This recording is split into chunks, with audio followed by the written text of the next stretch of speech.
Hello and welcome back to my Formula One power rankings of the 2025 season.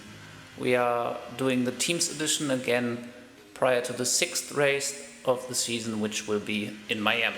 In P10 we still have Kick Sauber, who are the slowest, but occasionally they can beat other cars. They expect the difference in speed between the teammates begins to show. I think Hülkenberg is showing that he is a bit faster than Bortoleto, which is normal at their stages of their careers. And if they want to score any more points, I think they need a bit of a crazy race like they had in Australia. And with Hülkenberg's quali speed, it's maybe also possible to score points in the sprint races. In P9 we have Aston Martin, where Fernando Alonso is still waiting to score his first points of the season. Stroll kind of disappeared after China in this performance. You can also say, if you're naughty, that he's back to his normal performance. Like Sauber, I would say at the moment they are not capable of scoring in a normal race. Maybe Alonso in the sprint races when he can have an amazing qualifying session before. But these two teams, not really a chance to score points on their own. Which is different for P8, which is Alpine. They had decent speed this weekend, but in the end they were not able to show, which was of course because one driver crashed on lap 1 and the other driver was driving with the Saubers. Gasly showed that he can be at the higher end of the midfield, like where the Williams were, and I think Alpine in short or long term they have to make a decision about doing, and considering their second driver would Colapinto be an upgrade to Doohan, I think right now he would be, but let's see when they will make this decision. In P7 we have Haas, which did like a pretty anonymous performance in Saudi. I think the performance for them especially seems to be really track specific, which indicates that they have to get a deeper understanding of their own car. But the driver pairing so far has been really solid. I think Ocon needs to unlock his quali performance still a bit. Behrman is doing a good job there, but all in all I think they're doing fine. And in P6 we have VCARB, who did a better performance after a difficult weekend in Bahrain. They only scored points because of the lap 1 accident. We have to remind ourselves of this. On pace they were with the Williams in front of them, but it's difficult to overtake. And all in all, even if you can argue that this penalty was probably a bit harsh for Liam Lawson, you can say that Liam Lawson is receiving too many penalties, which hurts them for their points chances. But all in all, it was still his best race of the season. He was on pace with Isaac Hadjar. In P5 we have Williams, who scored their first double points. No, actually they scored double points in China as well because of the disqualification, but their first double points on track. Sainz was really impressive in quali.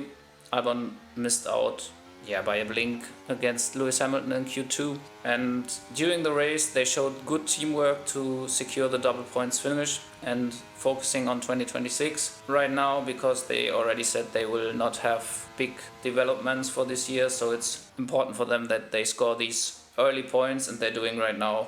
And right now they are top of the midfield, so they're doing a good job. P4 is still Red Bull, who, if you see the first 5 races, were on pace for the third race out of 5 races we had so far, at least if you consider Verstappen. Tsunoda also was much faster than before, but he DNF'd at the start with a normal start and without this penalty. Considering lap 1, I think Verstappen, he has a good chance to win this race, but he messed up the start or lap 1. And if you consider that they bring upgrades to Miami and if they work, Verstappen also should be able to be in the hunt for this race victory. In P3 we have Scuderia Ferrari, who are like a bit two-sided. On the one hand we have Charles Leclerc, who did good tire management and had a really strong pace in Saudi.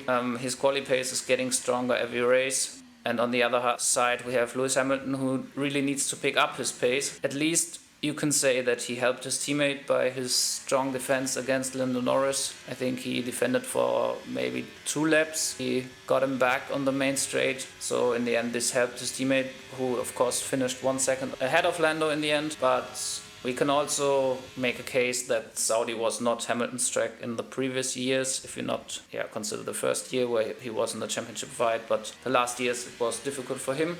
And speaking of a difficult race in Saudi, we can also argue that our P2 Mercedes had a difficult race in Saudi, but they still backed solid points. They finished P5 and P6.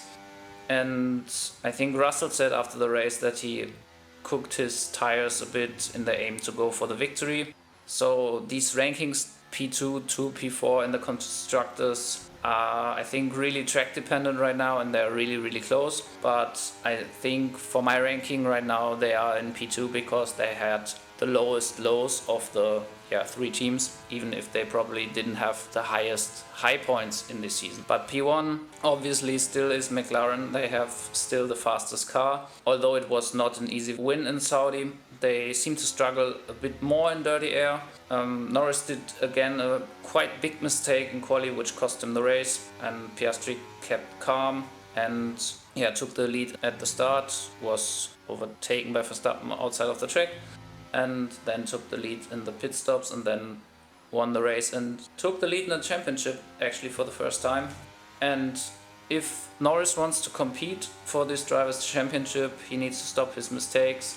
And if you consider the constructors, I really say that they are the only car who can win it this year. So this was my team rankings prior to the Miami Grand Prix. We will rank again, of course, after Miami, before Imola. Tomorrow we will see the drivers, so I hope you enjoy and see you next time.